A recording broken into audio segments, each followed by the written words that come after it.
Good morning, everyone. It's the middle of your first week of learning at home. I wonder how you're getting on. It's Wednesday, so it's our Bible story assembly. In a moment, you're going to hear Mrs. Thomas's daughter, Jennifer, and my son, Oscar, read a Bible story. It's one that you definitely know. It's Noah's Ark. Before we begin, let's think about what happens in that story. God washes the world clean with a huge flood.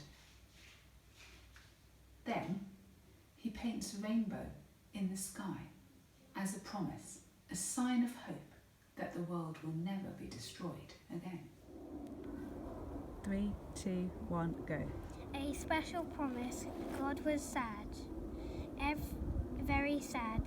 Everywhere he looked, he saw people making bad choices, hating each other, hurting each other, making a mess of his beautiful world.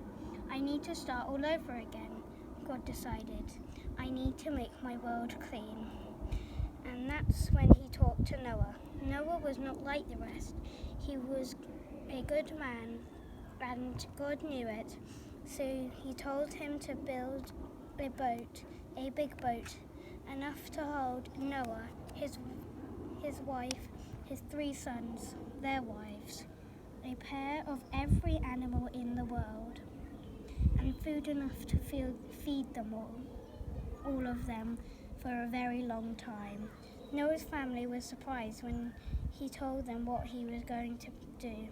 Noah's neighbours thought it was strange of him to build a boat so far from the sea. And it wasn't easy chasing and catching and cleaning up after all those animals.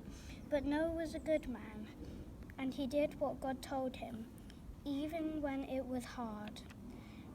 At last, when they were all tucked safely away in the boat, God shut the door and then started the rain. It rained for 40 days. It rained for 40 nights. It rained harder than Noah had ever seen it rain before.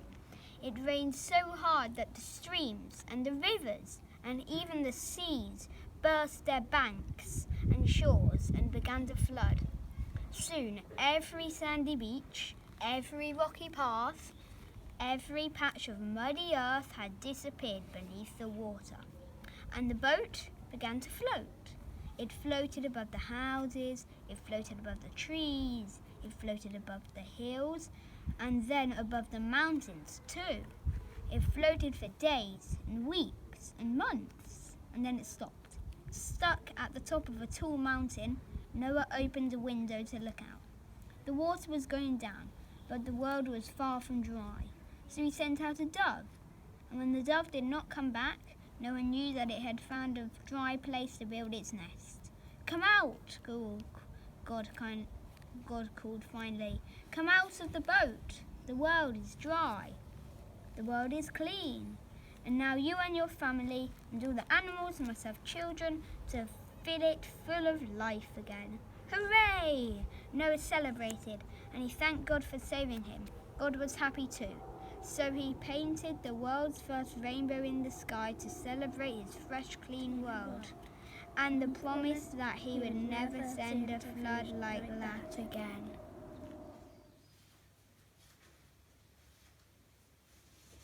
Well done, Jennifer and Oscar. Now we know that rainbows are a kind of spectrum. They're made when white light, the kind that we see, is split up into all the different colours, from red through the rainbow to violet. And that happens when the light shines through a drop of water or maybe through a piece of glass.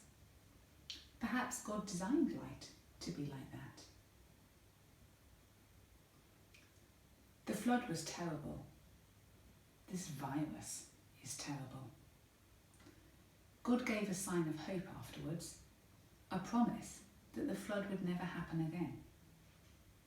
And many people in England and around the world are displaying a sign of hope in their windows.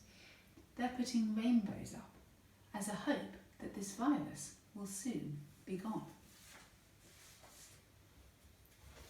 Now, this rainbow is going up in school today.